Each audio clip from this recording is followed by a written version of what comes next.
우연히 인연이 되기까지 어떤 수많은 것이 우리 사이에서 서로 작용하고 또 과학적으로도 설명할 수 없는 것들이 진행되고 있을까요? 저는 인연을 소중하게 생각하는 사람입니다. 저의 이런 성정을 보고 어떤 사람들은 그저 오지랖 아니냐고 하는 사람도 있어요. 하지만 저는 저와 잠깐이라도 함께했던 사람들이 모두 소중하다고 생각하기 때문에 그 인연이라는 것을 계속 이어가기 위해 또 소중하게 생각하기 위해 노력하고 있습니다. 이것도 그런 것 중 하나였어요. 평소에는 한산한 시간이었습니다. 그런데 그날따라 승객들이 아주 꽉 찬 지하철이었습니다. 정말 발 디딜 틈 하나 없는 그런 지하철이었는데 그런데 어떤 어르신이 내리셔야 하는데 사람들 품을 헤쳐나오지 못하고 그저 저기 잠깐만 하시면서 내리질 못하시는 겁니다. 곧 지하철은 출발할 것 같고요. 그래서 근처에 있던 제가 소리쳤습니다. 잠깐만요! 여기 어르신 내리신대요. 보니까 짐도 많으시더라고요. 제가 그 짐을 대신 들어드리고 어르신을 모시고 함께 내렸습니다. 아이고, 저 아가씨 덕분에 무사히 내렸어. 정말 고마워요. 아니에요, 선생님. 이번 역이 내리시려고 했던 역 맞으시죠? 응, 맞아요. 아니, 이 시간에 지하철이 이렇게 사람이 많은 줄 몰랐어요. 그러니까요. 저도 이 시간에 자주 지하철 타고 이 지역을 지나가는데 이렇게 사람이 많은 건 처음 있는 일이에요. 이쪽으로 가시면 엘리베이터 나오거든요. 꼭 타고 올라가세요. 나 때문에 내려서 어떡해요? 저는 다음에 오는 지하철 타고 가면 돼요. 선생님. 걱정하지 마세요. 짐 이리 주세요. 제가 개찰구까지 모셔다 드릴게요. 몇 번 출구로 나가야 하세요? 나가면 우리 큰아들이 마중 나와 있을 거예요. 걱정 안 해도 돼요, 아가씨. 정말 착한 아가씨네. 요즘 정말 만나기 힘든 그런 아가씨야. 선생님도 제가 참하고 싹싹하다는 얘기는 많이 듣긴 들어요. 그렇게 개찰구까지 올라오자 훤칠한 남성이 이 어르신을 기다리고 있었습니다. 아버지, 제가 모시고 간다니까요. 왜 굳이 지하철을 타시겠다고 고집을 부리세요? 기사까지 있으신 양반이. 아니, 내가 타고 싶으면 타는 거지. 그리고 이게 무슨 고생이냐? 이거 나 받아. 아가씨, 정말 고마워요. 누구세요? 이 아가씨 덕분에 지하철에서 무사히 내렸어. 너 지하철에 사람이 얼마나 많았는지 알아? 여기까지 앉아서 온 게 기적이다, 기적이야. 선생님, 저는 다시 내려가 볼게요. 조심히 들어가세요. 응, 그려. 정말 고마워요. 아, 인서가, 너도 인사해. 정말 이분 덕분에 여기까지 왔어. 안 그랬으면 다 이 역에서 내리지도 못했다. 잠깐만요. 그러더니 어르신의 아들로 추정되는 사람이 주머니에서 주섬주섬 뭘 꺼내는 겁니다. 저희 아버지를 도와주셔서 정말 감사합니다. 이건 제 명함입니다. 너무 감사해서 제가 차라도 한 잔 사드리고 싶은데 오늘은 아버지 모시고 빨리 가야 해서요. 이 연락처로 연락주세요. 제 개인 연락처입니다. 부담 갖지 마시고 연락주세요. 오늘 다시 한번 아버지 도와주셔서 감사합니다. 조심히 들어가세요. 네, 저도 감사합니다. 그렇게 얼떨결에 받은 명함을 보니 법무법인 변호사라고 적혀 있었습니다. 아무리 변호사라고 해도 부모님 앞에서는 어쩔 수 없구나. 사실 조금 고민하긴 했어요. 잠깐 어르신을 도와드린 것뿐인데 그 자식이라는 사람이 이렇게 적극적으로 나오는 것도 처음이었고 그리고 무엇보다 좋았던 건 제 연락처를 요구한 게 아니라 자신의 연락처를 주고 저에게 선택의 기회를 준 거잖아요. 이런 매너가 참 좋아 언제 연락해서 차를 얻어 마실까 고민하는 와중에 일이 생겼습니다. 야, 당일에 이렇게 못 간다고 하면 어떡해. 진짜 미안해. 그런데 진짜 어쩔 수가 없어. 너도 알잖아. 우리 엄마 한 번 화나면 진짜 아무도 못 말리고 그 화 다 식을 때까지 얌전하게 있어야 하는 거. 나도 우리 오빠가 이렇게 큰 사고 칠 줄 생각도 못했어. 일단 알겠어.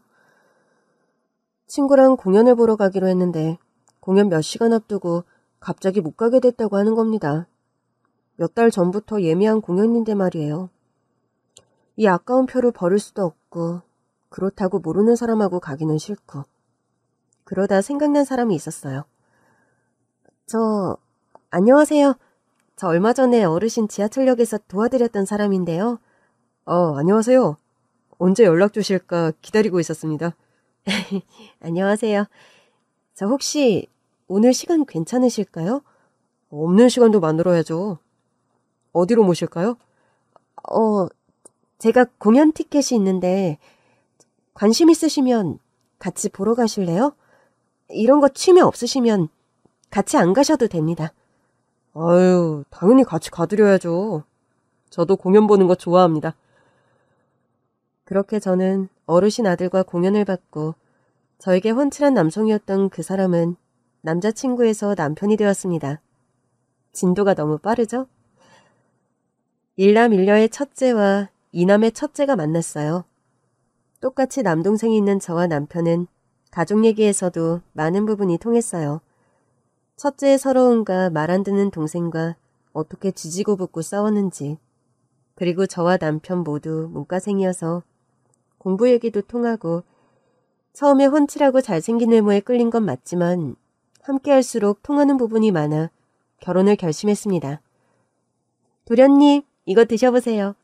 제가 신혼여행 가서 먹는데 도련님 생각나서 많이 사왔어요. 여기 많이 있으니까 실컷 드세요. 감사합니다, 형수님. 저와 남동생은 2살 차이라 정말 많이 싸우면서 컸거든요.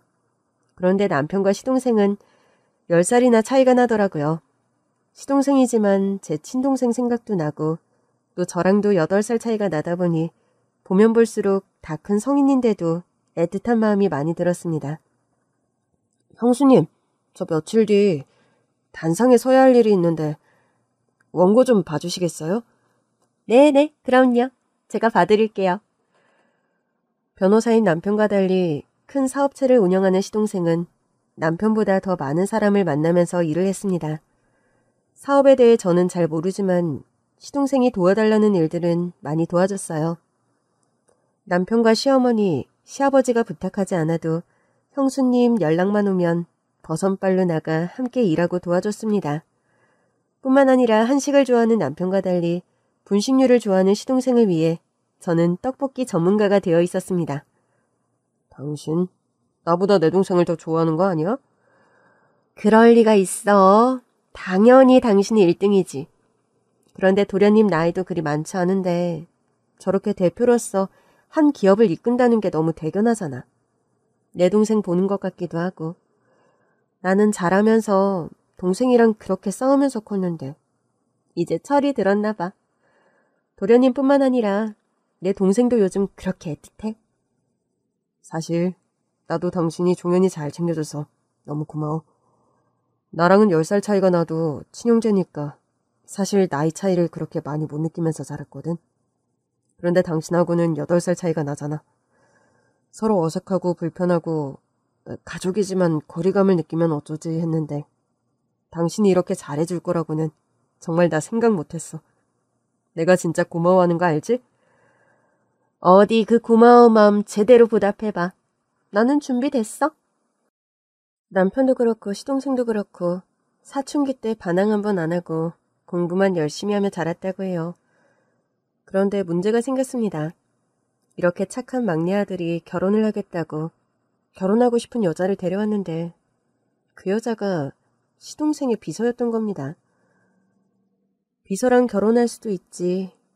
그렇게 생각할 수도 있죠. 당연히 그럴 수 있어요. 저도 처음에 도련님이 자신의 담당 비서와 결혼하고 싶다고 했을 때 일하면서 정들면 연애도 하고 결혼까지 할 수 있다고 생각했는데 그 비서라는 사람을 보자마자 생각이 확 바뀌었습니다. 여자의 직감이라는 게 있잖아요. 제 마음속에서 삐뽀삐뽀 비상이라고 종이 울리기 시작했습니다. 안녕하세요, 어머님, 아버님. 처음 뵙겠습니다. 인사 올 필요도 없다고 했는데 이렇게 뻔뻔하게 찾아왔구나. 꼭 인사드리고 싶었어요. 저 이거 사왔는데 망고가 아주 맛있게 익었다고 하더라고요. 한번 드셔보세요. 제가 깎아올까요? 부엌이 저쪽이네요. 어딜 들어가려고 해? 이건 일단 여기에 놓고 돌아가렴. 엄마, 이 사람이 생각해서 사온 거잖아. 예쁘게 봐주면 안 돼? 너는 됐다. 이따가 얘기하자. 일단 알았으니까 오늘은 돌아가렴. 다음 주에 다시 찾아오겠습니다. 다음 주에도 올 필요 없다. 인사는 오늘 받은 걸로 됐으니 다시는 안 만났으면 좋겠구나. 아버지까지 왜 그래? 너 정말 어머니 아버지가 왜 이러시는지 몰라서 묻는 거야? 도련님, 어머님 아버님 말 들으세요. 다들 진짜 왜 그래요? 내가 좋아하고 사랑하는 사람인데 좀 예쁘게 봐주면 안 되는 거예요? 다들 너무해요. 자기야, 가자. 다음에 다시 찾아오겠습니다. 남자친구 부모님을 뵈러 갈 때 반드시 지켜야 하는 게 있는 건 아니지만 예의라는 게 있잖아요. 들어오자마자 어찌나 향수를 많이 뿌렸는지 머리가 아파올 정도의 향이었어요. 거기다가 머리를 풀고 왔는데 고개를 움직일 때마다 머리카락에 밴 담배 냄새까지 올라와서 짧은 시간이었지만 함께했던 그 시간이 정말 곤욕스러웠습니다. 저는 냄새에 민감하거든요. 사실 남자든 여자든 담배 피는 거 상관없죠. 자신의 기호니까요. 그런데 문제는 마치 자신은 술, 담배는 하나도 모른다는 양 순진한 척 앉아있는데 기가 차더라고요. 어머니는 물론 아버지까지 싫어하는데 다 이유가 있어. 어디든 마찬가지겠지만 그 사람이 그 사람의 소문이 빠르잖아. 저 비서는 전 회사에서 무리를 일으켜서 잘렸어. 그래? 무슨 죄를 지었는데? 전 회사에서는 이사실 비서였는데 그 이사랑 바람이 났었거든. 이사도 유부남이었고 이 비서도 유부녀였는데 눈이 맞아버린 거지. 이사실에선 쉬쉬했지만 발 없는 말이 천리 간다고 그게 소문이 안 날 리가 있나. 결국 전 남편하고는 좋지 않게 이혼했다고 하더라고. 좋을 리가 없지. 아내라는 사람이 남편을 두고 그런 짓을 했는데 소송을 하니 많이 시끄러웠는데 그래도 어떻게 잘 정리는 한 것 같더라. 맙소사, 이 얘기를 어머님 아버님도 다 아셔? 아버지는 다 아시고 어머님은 모르셔. 그런데 오늘 와서 하는 꼴을 보니 자신의 과거를 우리가 모르고 있다고 생각하고 있나 봐. 어떻게 그걸 모를 거라고 생각하지? 말도 안 돼. 아니, 도련님이야말로 이걸 다 알고 있을 거 아니야. 종현이는 일만 잘하면 된다는 주의여서 일단 채용을 한 것 같아. 그런데 무슨 일이 있었는지 두 사람이 저렇게 눈이 맞아버렸네. 어머니까지 이 사실 아시면 어머니 진짜 쓰러지실 수도 있어. 어머니가 종현이를 어떻게 키웠는데. 당신도 벌써 이렇게 흥분해서 안 된다고 하는데 부모님 마음은 오죽하시겠어? 거기다 저렇게 부모님이 안 된다고 하는데도 고집 부리면서 하겠다고 하는 것도 처음이라 나도 당황스럽다. 어머님 아버님한테 자신의 과거가 어쨌다는 걸 제대로 말하지도 않고 속이고 결혼하겠다고 찾아온 거면 이거 완전히 사기 결혼 아니야? 아니 보니까 담배도 엄청 피는 골초 같던데. 그런데 안 그런 척 앉아있잖아. 술도 못해 담배도 안 핀데. 무슨 일실만 먹고 사는 사람인가? 우리를 우습게 봐서 그렇게 눈에 뻔히 보이는 거짓말을 하는 건가? 진짜 가만 안 둔다 내가. 종현이도 생각이 있겠지. 부모님이 저렇게 완강하게 나오면 종현이도 생각을 다시 할 거야. 우리는 일단 지켜보자. 아무래도 수상해. 도련님뿐만 아니라 우리 가족 전체를 얕잡아보는 것 같다고. 어디서 순진한 척이야 진짜. 그렇게 대치 아닌 대치 상황이 지속되고 있던 어느 날 시동생이 폭탄을 들고 비서와 함께 집으로 찾아왔습니다. 이 사람 임신했어요. 빨리 시골려야 해요. 뭐? 맙소사. 이것이 정말... 도련님, 지금 거짓말 하시는 거죠? 저 이런 걸로 거짓말하는 사람 아닌 거 형수님이 잘 아시잖아요. 저는 그만 할 말을 잃고 말았습니다. 정말 죄송합니다. 그냥 저는 이 사람이 너무 좋아서요. 아이도 생겼는데 저희 이제 그만 허락해 주시면 안 될까요? 네? 어디서 수작질이야? 이거 봐봐요. 이거 우리 아기 초음파 사진이야. 아직 이렇게 콩알만 하지만 점점 커져서 사람이 돼서 태어날 거라고요. 엄마, 아버지, 이제 곧 할머니, 할아버지 될 예정이에요.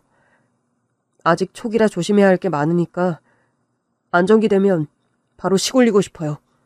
배 나오면 드레스 입기도 힘들잖아요. 아니야, 나 괜찮아요. 내가 안 괜찮아. 한 번뿐인 결혼식인데 제대로 올려야지. 순간 처음 해보는 결혼식도 아닌데 설레고 뭐 할 게 있겠어요? 라고 따지려는 걸 남편이 말려서 참았습니다. 종현이 너는 사춘기 때도 하지 않았던 반항을 이제 와서 하는 거니? 그래? 어떻게 이렇게 엄마 마음을 몰라줄 수가 있어? 어떻게? 일단 알겠으니까 너는 돌아가라. 우리 가족끼리 할 얘기가 있으니까.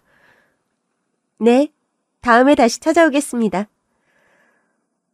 이 사람도 이제 우리 가족인데 못 들을 말이 어딨어요. 너 눈치 안 챙길래? 맞아요, 당신. 그러지 말아요. 나는 괜찮으니까 집으로 먼저 돌아가 있을게요. 전화 줘요? 그렇게 그 요망한 비서가 돌아가고 가족들 사이엔 깊은 침묵이 깔렸습니다. 그 침묵을 깬 건 시어머니였습니다. 내가 이렇게 집에서 살림만 하는 사람이지만 나도 눈이 있고 귀가 있어. 너 저애 이미 이혼한 경력이 있는 거 알고 있니? 어쩜 저렇게 뻔뻔하게 처음 결혼하는 사람인 것 마냥 우리 앞에서 행동을 하니? 우리를 얼마나 우습게 봤으면 저렇게 우리를 속여! 어떻게 그걸 얘기해요? 그리고 저 사람이 속이긴 뭘 속였어요? 아유, 네 마음대로 해라. 알아서 다 해. 나는 이제 모르겠다. 도련님, 왜 그러세요? 저는 저 사람이 한 번을 결혼했든 두 번을 결혼했든 상관없어요. 제 마음이 중요하다고요. 제가 좋아하는 사람이잖아요. 그러면 좀 예쁘게 봐주시면 안 될까요? 네? 모두들 좀 한 번만 더 생각해 주세요. 네? 비서의 배는 불러오고 어쩔 수 없이 결혼을 허락한 시부모님은 억지로 입꼬리를 올려 웃으며 결혼식 당일날 손님들과 인사했습니다. 아니, 둘째 며느리가 결혼도 전에 혼수를 준비했다며? 아주 좋겠어. 첫째 너희도 힘써야지. 결혼한 지가 벌써 몇 년째니? 그러게요. 삼신할머니가 바쁘셔서 저희 집까지는 아직 찾아오지 않으셨어요. 그렇게 마음에 썩 내키지 않는 식을 올리고 그냥저냥 평안한 날들이 계속 지나갔습니다. 비서에서 동서가 된 그 사람은 예쁜 딸을 낳았고 저와 남편은 큰엄마와 큰아빠가, 시부모님은 할머니, 할아버지가 됐습니다. 아이가 무슨 잘못이 있나요? 죄 없는 아이는 사랑을 듬뿍 받으며 자라야죠. 조카가 두 돌이 되기 전 갑자기 시아버지께서 돌아가셨습니다. 주무시다가 너무나 평온하게 돌아가셔서 시아버지와 제대로 된 인사도 나누지 못한 채 그렇게 돌아가셨습니다. 이런 법이 어딨어. 작별 인사할 시간은 줘야지. 이렇게 말도 없이 가는 법이 어딨어. 아버지, 눈 좀 떠봐요. 막내 아들이랑 손녀딸 보고 싶지도 않으셨어요? 네? 나 아직 아버지한테 드릴 말씀도 많고 부탁드릴 것도 있고 꼭 하고 싶은 말도 있었는데 이렇게 갑자기 가버리시면 저는 어떻게 살라고요? 네? 경연아, 형, 난 너무 마음이 아파. 진짜 나 벌써 아버지 보고 싶어. 말 조금만 더 잘 들을걸. 아버지가 하시는 말씀 귀담아 들을걸. 나 너무 후회돼. 나 이제 어떡하지? 응? 형. 떠나가신 시아버지는 말씀이 없으시죠. 이젠 저희가 아무리 말을 하고 질문을 해도 돌아오는 답은 없었습니다. 그리고 남겨진 사람들의 슬픔을 보는 것도 너무 힘들고 슬펐습니다. 그런데 대체 동서는 어디 간 거야? 남편은 아버지를 잃어서 저렇게 슬픔에 빠졌는데 조문객들을 맞이해야 하는 동서는 코빼기도 보이지 않는 겁니다. 어머, 저 사람 이 집 둘째 며느리 아니야? 어머, 아유, 맞네. 그런데 저 차림이 뭐야? 아유, 제정신인가? 사람들의 수군거림에 밖을 쳐다보니 맙소사 새빨갛게 화장을 하고 동서가 나타난 겁니다. 저는 동서를 얼른 구석방으로 데려가 다그치기 시작했습니다. 동서, 미쳤어? 차림이 이게 뭐야? 형님, 아버님이 돌아가셨다고 해서 무조건 울어야 할 필요는 없잖아요. 누가 울라고 했어? 때에 맞는 차림을 하고 있어야지. 화장이 이게 뭐야? 사람들이 다 미친 거 아니냐고 수군거리잖아. 당장 지워! 형님, 저는 그럴 수 없어요. 아버님 조문객도 많지만 남편 회사 사람들도 많이 올 텐데 제가 화장대에는 핏기 없는 얼굴로 어떻게 있어요? 이 사람 아내이면서 또 저는 남편 회사 얼굴인걸요? 동서가 무슨 대표 모델이라도 돼?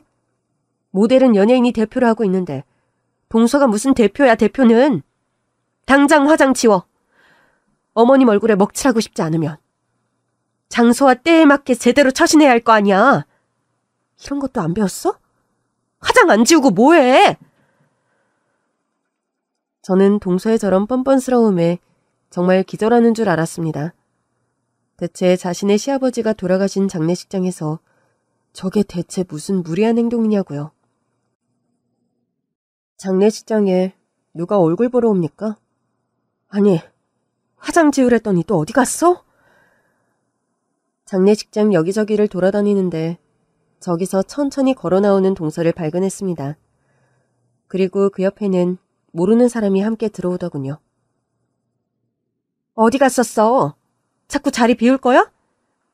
아, 이분이 어딘지 모르겠다고 하셔서 모시고 오느라요. 누구신데? 저는 종현 대표님 회사에서 일하는 사원입니다. 얼른 들어가 보세요. 동서는 이리 따라오고. 그렇게 시아버지 장례식을 치르고 산 사람들은 다시 아무 일도 없었던 것처럼 그렇게 하루하루를 보냈습니다. 어떻게든 살게 되더군요. 그 사이에 서방님네 딸은 정말 많이 컸어요.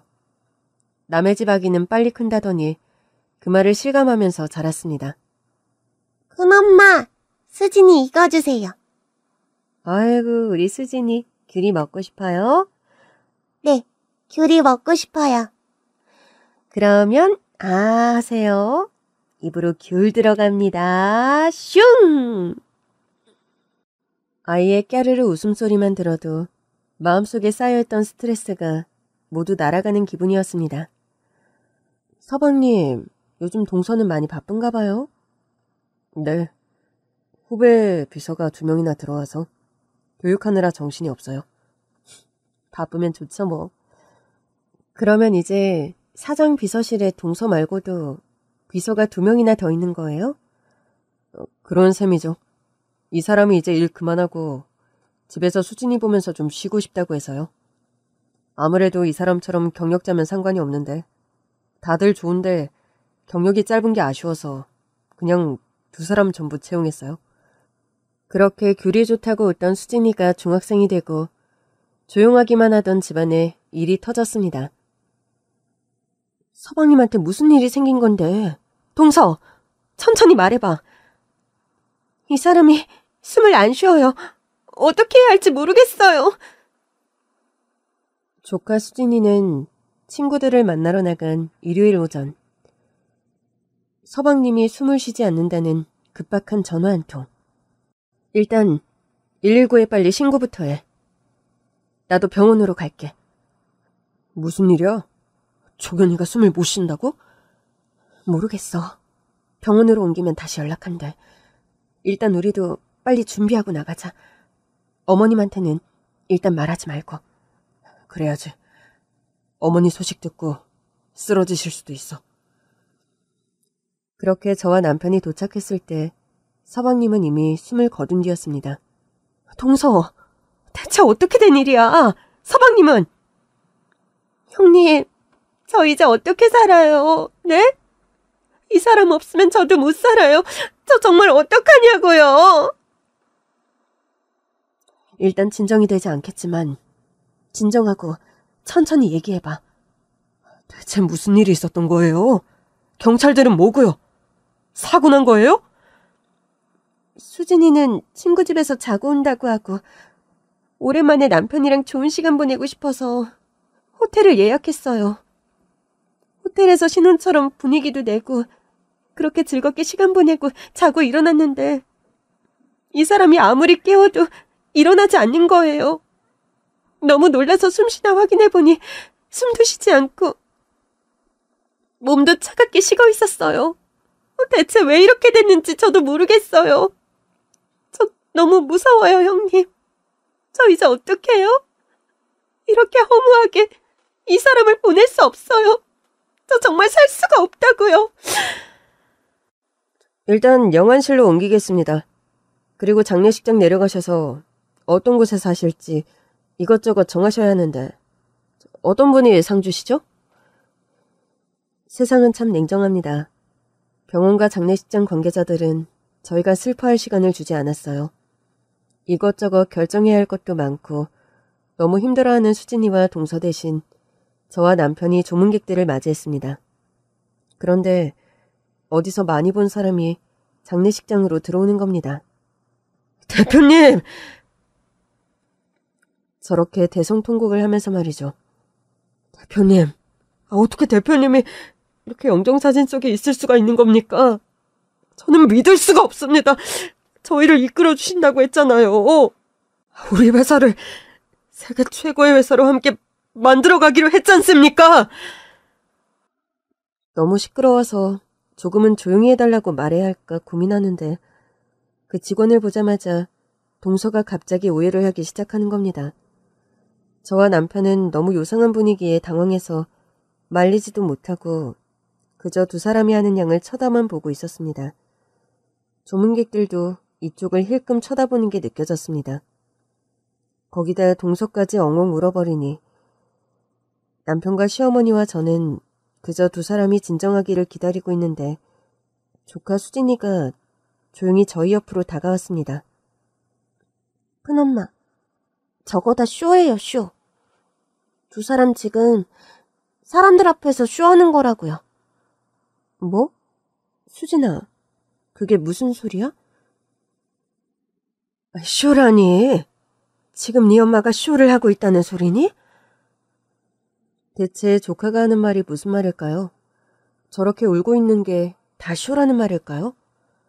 혼란스러움에 어떻게 대처를 해야 할지 모르겠는데 이상한 분위기를 감지했는지 동서가 울음을 그치고 저희가 서 있는 쪽을 쳐다봤습니다. 아, 이분이 유달리 남편과 일도 많이 하고 친한 직원이었던지라 죄송합니다. 아니야, 슬프면 울어야지. 이쪽으로 와서 육개장 드시고 가세요. 그렇게 3일장을 치르고 정리할 게 많다며 조카를 저와 시어머니에게 맡기고 간 틈을 타 저와 시어머니는 조카에게 그때 했던 말이 대체 무슨 말이냐고 묻기 시작했습니다. 수진아, 너 뭐 알고 있는 거 있니? 우리 도움이 필요한 거야? 아빠가 돌아가셨던 날 엄마랑 아빠는 같이 있지 않았어요. 엄마 혼자 약속 있다고 오늘 들어오지 못한다고 말하고 나갔단 말이에요. 그리고 다음날 아빠가 뭘 알게 됐는지 아침부터 집을 나가시더니 그렇게 돌아가시고 말았어요. 그러면 네 엄마는 대체 누굴 만나서 집에도 돌아오지 않는 거니? 엄마는 대학 동창들하고 오랜만에 호캉스를 한다고 말했지만 엄마는 대학도 나오지 않았어요. 그날 엄마가 호텔에서 만난 사람은 그 아저씨예요. 그 엉엉 울었던 그 사람 말이지? 네. 수상한 게 많았던 동서의 행적. 그리고 조카 수진이의 말. 저는 의뢰를 해 동서가 대체 뭘 하고 다니는지 조사하기 시작했습니다. 그리고 얼마 후 정말 기절할 것 같은 소식을 듣게 됐습니다. 어머님, 이것 좀 보세요. 아유, 이게 다 무슨 사진이니? 어머, 정말 둘이 계속 만나고 다니는 거니? 네, 그뿐만이 아니에요. 이것 빨리 경찰에 신고해야 합니다, 어머님. 저는 남편에게도 이 사실을 알리고 동서와 조카에게 토요일 오후에 무조건 시댁으로 들어오라고 말을 했습니다. 무슨 약속이 있든 취소하고 시댁으로 오라고 말이죠. 큰엄마! 우리 수진이 왔어? 무슨 일이세요? 뭔 일 있어요? 있지. 너 때문에 아주 큰일이 생겼지. 저는 동서가 자리에 앉자마자 동서 머리 위로 동서의 사진을 뿌렸습니다. 이게 뭐예요? 지금 저 뒷조사하시는 거세요? 이게 뭘 잘했다고 큰 소리야? 야, 너는 네 인생에서 진실이 뭐니? 대학도 안 나와. 우리한테 한번 결혼한 적 있다고 속이고 뻔뻔하게 처음 결혼하는 것처럼 속여. 너 심지어 대학생 애도 있다며? 이 정도면 사기 결혼 아니니? 그게 무슨 말씀이세요? 수진이 앞에서 말 조심하세요. 엄마, 나도 다 알고 있어. 엄마 밤마다 어떤 아저씨가 아니지? 그때 아빠 장례식장에서 괜히 오버하면서 크게 울었던 그 아저씨랑 그렇고 그런 사이인 거. 정말 우리가 모를 거라고 생각해? 엄마는 왜 사람이 조심성이 없어? 아니지. 애초에 그런 짓이 잘못된 일이라고 조금이라도 생각했던 사람이었다면 엄마는 이런 짓 하고 다니지도 않았겠지. 내 친구들이 엄마 다 봤어. 저 옆 동네 호텔에서 어떤 아저씨랑 호텔에서 나오는 거 봤는데 네 아빠 얼굴이 아니었다고. 내가 얼마나 창피했는 줄 알아? 대체 엄마라는 사람은 무슨 생각으로 사는 거야?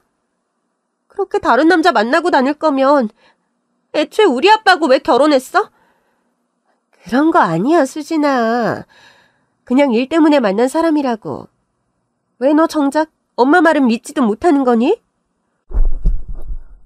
내가 엄마 말을 왜 믿어야 하는데? 그리고 어떤 사람이 직원과 일이 있다고 밤늦게 호텔을 들어가?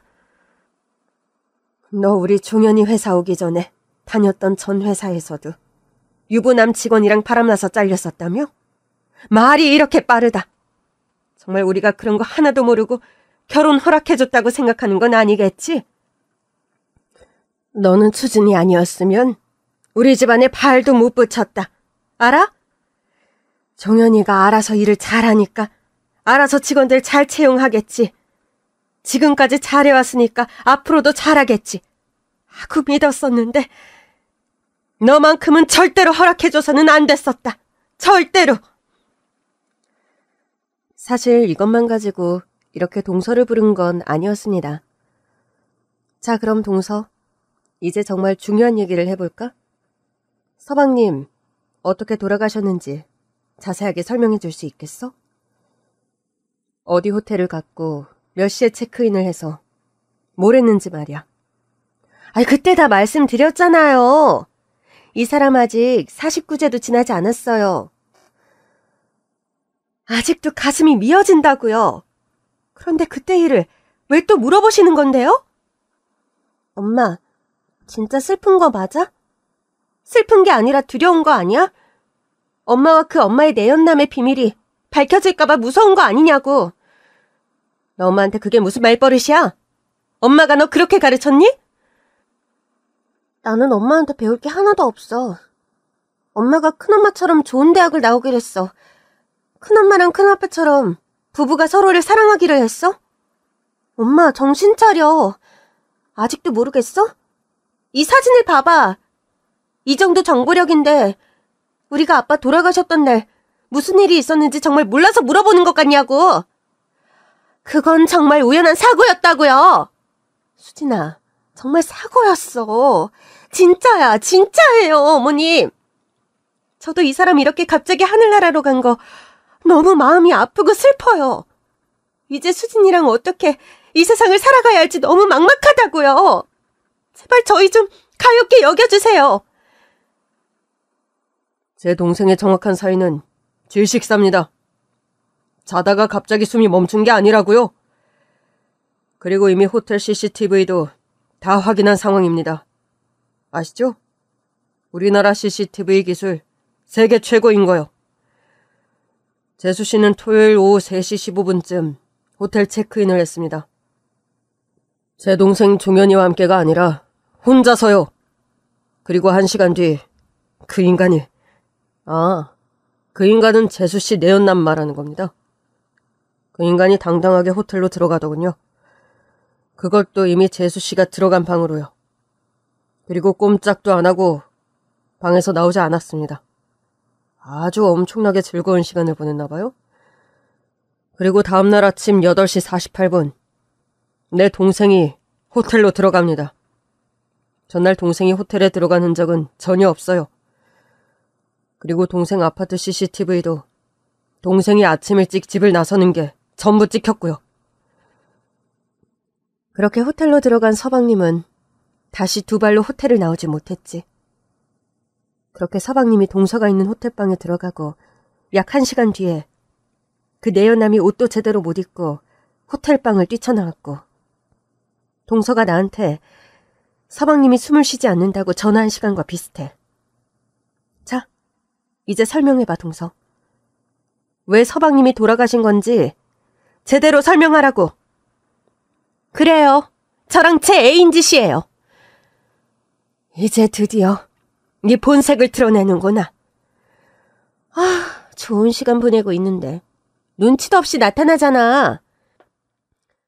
그리고 그깟 4억 정도는 남편이 아내한테 해줄 수 있는 돈 아니에요? 돈도 많은 사람이 끝까지 그렇게 큰 돈을 줄 수 없다고 하잖아요.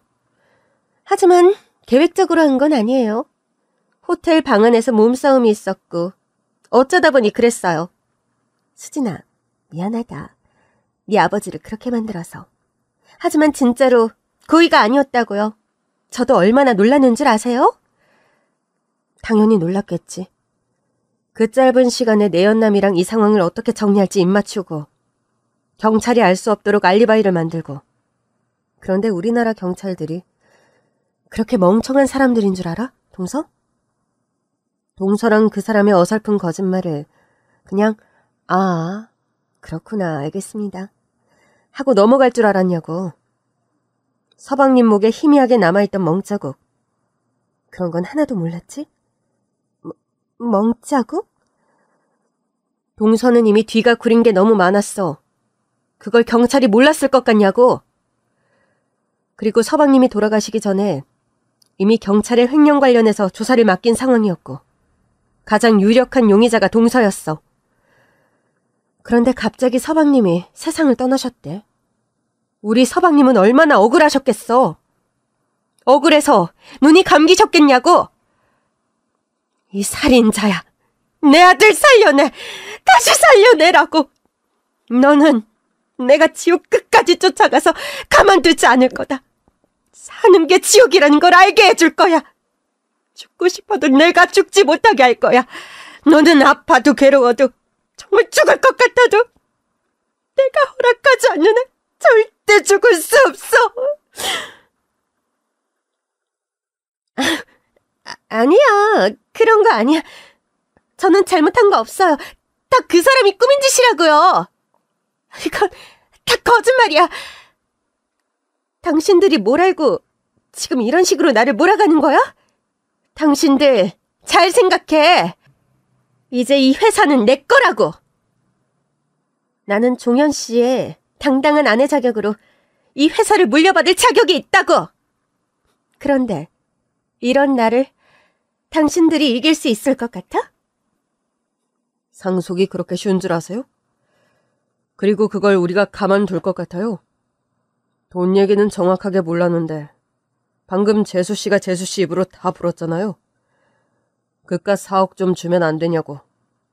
그깟 4억 때문에 재수씨랑 재수씨가 사랑해서 미칠 것 같은 사람은 이제 많은 사람과 같은 푸른 옷을 입고 감시를 받으며 살게 생겼어요. 재수 씨는 이미 많은 부정을 저지른 사람이었지만 우리가 참은 건 오직 종현이 때문이에요. 종현이가 아니면 재수 씨는 우리에게 아무 의미 없는 사람이에요. 길 가다가 마주쳐도 쳐다도 안 볼 상이라고. 동서에겐 이젠 평생 이 일이 꼬리표처럼 따라다닐 거야. 동서 같은 사람은 쉽게 정신도 차리지 않고 자신이 뭘 잘못했는지 반성도 하지 않더라? 그런데 있잖아, 동서. 그러지 않는 게 좋을 거야. 동서가 항소하는 순간 아까 어머님이 말씀하신 것처럼 지옥문이 열릴 거야. 동서가 머리가 나빠서 기억을 못하는 것 같은데 동서의 아주버님은 대형 로펌을 이끌고 있는 변호사야. 이길 수 있으면 어디 덤벼봐. 끝까지 싸워줄 테니까. 동서는 저를 한번 남편을 한번 쳐다보더니 그제서야 정신이 들었는지 갑자기 무릎을 꿇고 싹싹 빌기 시작했습니다. 한 번만 봐주세요. 정말 잘못했습니다. 정말 계획적으로 그런 게 아니었어요. 진짜입니다. 저는 말렸는데 그 사람이 한 짓이에요. 저는 정말 말렸다고요. 제가 그런 게 아닌 거 아시잖아요. 저 정말 종현 씨 사랑했어요. 정말 사랑했고 지금도 사랑하고 있고 앞으로도 사랑할 거예요. 저에게 종현 씨는 제 마지막 사랑이에요. 어디 지금 했던 말 판사님 앞에서도 똑같이 해봐라. 판사님이 아이고 닥해라 하면서 봐주실지 어디 두고 보자고. 증거뿐만 아니라 증인도 넘쳐났습니다. 대체 평소에 어떻게 행실을 하고 살았는지 아주 여실히 보여줬습니다. 여주가 항상 한 말이 있었습니다. 이번에도 호구를 제대로 잡았다고 말이죠. 그리고 두 번째 결혼은 절대 실패하지 않겠다고, 자신의 연기가 제대로 먹히고 있다고 말하고 다녔어요. 자기도 드디어 사모님 소리 들을 수 있다며 남편 될 사람이 빨리 이 세상을 떠났으면 좋겠다는 말까지 친구들 앞에서 아무렇지도 않게 했습니다. 그러다 결혼 후 만났을 땐 생각만큼 움직이지 않는다며 욕을 했고 어떻게 하면 자신이 상속받을 수 있는지 그 궁리만 하고 있었습니다. 친구들에게 조언도 구했고요. 저희는 너 그러다 진짜 큰일 난다고 허튼 생각하지 말고 잘 살려고 했었는데 결국 이런 일이 벌어졌네요. 저는 여주 친구이면서 보험 설계사 일을 하고 있습니다. 최근에 여주가 남편 사망보험을 여러 개 들었어요. 남편이 세상을 떠나면 자신은 능력이 없어서 회사를 운영할 수 없는데 그러면 대체 뭘 먹고 살아야 하냐고요. 보험금이라도 많이 나와야 딸이랑 잘 먹고 잘 살 수 있지 않겠냐고 하면서 무조건 사망보험금이 많이 나오는 보험을 들었습니다. 저는 이런 일이 생길 줄 모르고 제 실적에 눈이 멀어서 보험을 들게 해줬습니다. 파면 팔수록 괴담이었습니다. 이렇게 철저하게 준비해놓고 뭐? 우발적 사고? 근데 씨는 야망이 컸어요. 항상 이런 회사 하나 만드는데 돈이 얼마나 들까? 본인 정도면 회장님 자리 차지할 수 있을 것 같지 않냐는 말을 하고 다녔고, 저는 회사 비상계단에서 두 사람이 스킨십 하는 것도 본 적이 있습니다. 저도 알 정도인데 회장님이 몰랐겠냐고요. 여주 씨는 회장님 비서이면서도 실수가 많아서 잘릴 뻔한 적이 정말 많았어요. 회장님과 결혼 전에도 결혼 후에도 말이죠. 회장님이 점잖은 분이시니까 큰 소리가 안 났지. 다른 회사였으면 여주 씨는 진작 회사에서 일을 그만해야 했을 겁니다. 그렇게 혼나고 나오면 꼭 1시간 이상 어디론가 사라졌다가 나타났는데 그때마다 근대 씨를 만나고 왔습니다. 저렇게 요란하게 바람을 피면서도 자신이 뭘 잘못했는지도 모르고 뻔뻔하게 회장님과 함께 출근하고 퇴근하는 정신력이 대단하다고 생각했습니다. 그리고 회계팀 사람들과 친하게 지냈어요. 회사의 돈 흐름에 정말 관심이 많았는데 회계팀과 재무부에서 대체 왜 이렇게 자주 찾아오냐고 할 때마다 회장 부인인데 당연한 거 아니냐는 말로 회사를 들쑤시고 다녔습니다. 몇몇 사원들은 회장님이 제발 이혼하기를 비는 사람들도 있었어요. 저도 그 사람 중 한 명이었습니다. 누가 봐도 회장님이 너무 아깝잖아요. 정말 주옥 같은 증언들이 이어졌고 두 사람의 죄는 점점 높아져만 갔습니다. 동서는 당연한 얘기지만 서방님의 그 어떤 재산 중 단 하나도 상속받을 수 없었습니다. 마치 기다렸다는 듯이 서방님에게 죄를 저질렀고 그리고 너무나 증거들이 많았잖아요. 그리고 회사는 전문 경영인이 운영하되 최대 주주는 수진이가 됐습니다. 이거야말로 당연한 얘기죠. 부모가 돌아갔으면 자식이 물려받는 것. 대신 수진이가 아직 중학생인 점을 고려해 저와 남편이 후견인으로 지켜주기로 했습니다. 일은 마무리됐지만 여전히 마음 한구석은 편치 않았습니다. 서방님의 억울함이 풀렸을까요? 한순간에 아들과 형제를 잃은 시어머니와 남편의 상처는 대체 누가 치료해준답니까? 가족을 핥히고 간 상은은 꽤 오랜 시간 동안 가족들을 괴롭혔습니다. 시어머니는 한 달을 넘게 알아놓으셨고 재판을 마무리한 날 남편은 밤새도록 서방님을 찾으며 펑펑 울었습니다. 제가 할 수 있는 일은 그저 사람들을 위로하는 일. 그거밖에 할 수 없었습니다. 그리고 순식간에 부모를 잃은 조카 수진이는 당분간 학교에 가지 않고 체험학습을 하며 지냈습니다. 소문은 빠르잖아요.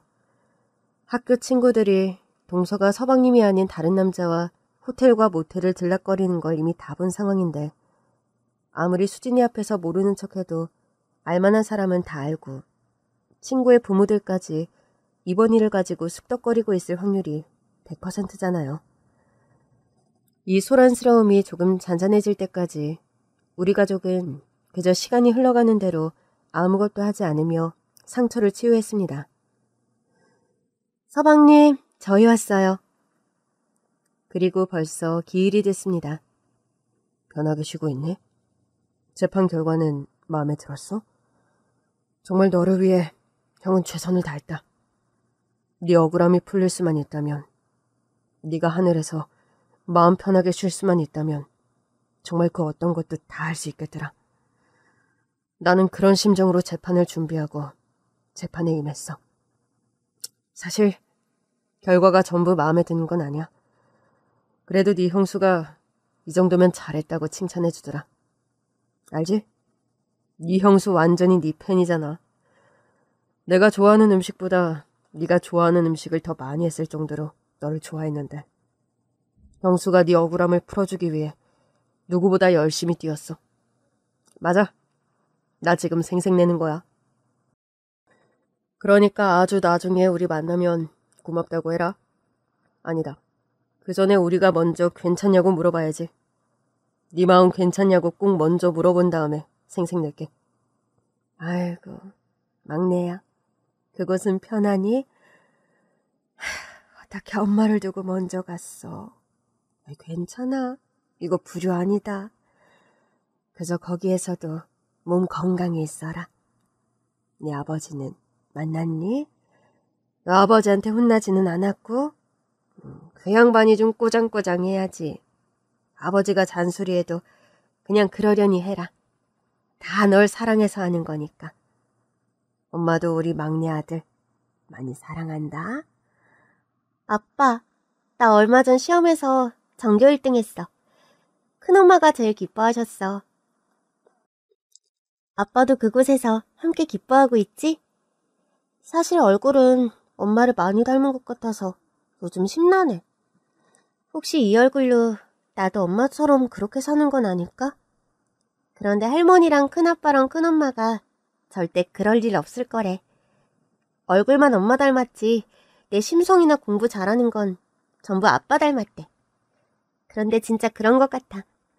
나 아빠랑 식성도 똑같아서 큰엄마가 해주는 음식 전부 맛있게 먹고 있어. 아빠가 결혼 전에 분식을 그렇게 좋아했다며? 그런데 내가 지금 그래. 큰엄마가 해주는 떡볶이는 그 어떤 분식집에서 먹는 것보다 최고로 맛있어. 내 친구들도 큰엄마가 해주시는 음식들 엄청나게 좋아해. 그리고 나보고 너는 매일 이렇게 맛있는 음식 먹을 수 있는 거냐고 부러워했어. 아빠도 부럽지. 아빠도 거기서 우리 큰엄마가 해주시는 음식 먹고 싶지? 너는 매일 먹을 수 있다. 아빠, 나는 괜찮아. 사실 얼마 전까지 괜찮지 않았어. 아빠를 이렇게 어이없게 잃었다는 걸 이해할 수 없었어. 그런데 이젠 괜찮아. 사람에겐 누구나 정해진 시간이 있다는데 아쉽게도 아빠의 시간은 너무 짧았던 거야. 내가 아빠 딸로 조금만 일찍 태어났으면 좋았을걸. 그래도 아빠가 나 어렸을 때 동물원 데려간 거, 제주도 간 거, 미국 간 거 다 기억하고 있어. 평생 아빠를 다시 만날 때까지 그 기억 안고 살게. 고마워, 아빠. 사랑해. 문득 동서의 마음은 어떨까 궁금해졌습니다. 집안을 이렇게 풍비박산을 내놓고 그곳에서 잘 먹고 잘 자고 있을까요? 아주 조금이라도 죄책감을 느끼고 사죄하는 마음으로 매일을 보내고 있을까요? 저는 동서가 괴로웠으면 좋겠어요. 우리에게 소중한 가족을 이렇게 만들어버린 동서가 매일 괴롭고 힘들었으면 좋겠어요. 사람 미워하면 안 된다지만 지금 한 사람의 그런 언행 때문에 몇 명이 힘들어하는 겁니까? 이걸 좀 알아줬으면 좋겠어요. 세월은 참 무심히도 흘러가더군요. 조카 수진이는 대학생이 됐고 경영 수업을 시작했습니다. 서방님이 일군 회사를 더 멋지게 발전시키기 위해 아주 열심히 배우고 있습니다. 기특해 죽겠어요. 저와 남편 사이에 아이가 없어서 그런지 수진이가 어떨 땐 친딸 같고 그렇습니다. 시어머니께선 수진이도 좋지만 저와 남편 사이에 친자식이 있어야 하지 않겠냐고 하시는데 이미 저도 나이를 많이 먹었고 사실 결혼 전에 남편과 아이 낳는데 너무 열중하지 말자고 말하기도 했었거든요. 아이가 뭐가 중요합니까? 우리 두 사람이 행복하면 그만이죠. 수진이가 고등학교 졸업하는 날 성적 우수자로 상을 받는데 눈물이 많이 났습니다. 이 모습을 서방님이 보셨으면 정말 좋아하고 뿌듯해했을 텐데 얘기를 들어보니 서방님도 학생 시절 1등을 놓친 적이 없다고 하더라고요. 그걸 수진이가 그대로 물려받았습니다. 수진이 역시 아마 회사를 잘 이끌어 나갈 수 있을 겁니다. 저는 믿어 의심치 않아요. 너무나 강력한 폭풍우가 지나갔지만 몇 년에 걸쳐 사고 수습을 하고 저희 가족은 이렇게 잘 살고 있습니다. 시어머니도 아직 정정하셔요. 더 오래오래 저희 곁에 계셨으면 좋겠어요. 제 이야기는 여기까지입니다. 들어주셔서 정말 감사합니다. 그럼 안녕히 계세요.